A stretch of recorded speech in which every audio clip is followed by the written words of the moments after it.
तर देवेंद्र फडणवीसांकडून मृतांच्या कुटुंबियांना 5 लाख रुपयांची मदत जाहीर करण्यात आलेली आहे। कुटुंबियांच्या दुःखात आम्ही सहभागी आहोत असं मुख्यमंत्री देवेंद्र फडणवीस म्हणालेले आहेत। जखमींच्या प्रकृतीत लवकर सुधारणा व्हावी ही प्रार्थना असंही फडणवीसांनी म्हटलेलं आहे।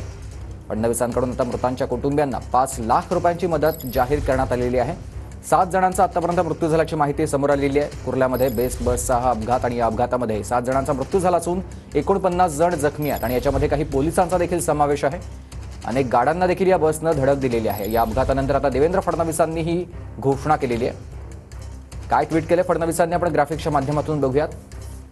अपघातग्रस्तांच्या कुटुंबियांच्या दुःखात सहभागी आहोत। जखमींच्या प्रकृतीमध्ये सुधारणा व्हावी यासाठी मी प्रार्थना करतो। या घटनेतील मृतांच्या वारसांना मुख्यमंत्री सहाय्यता निधीमधून 5 लाख रुपये आर्थिक मदत देण्यात येईल। या घटनेमध्ये जे जखमी झाले त्यांच्या उपचाराचा खर्च मुंबई महापालिका आणि बेस्टच्या वतीनं करण्यात येईल अशी घोषणा या ट्विटच्या माध्यमातून देवेंद्र फडणवीसांनी केली आहे।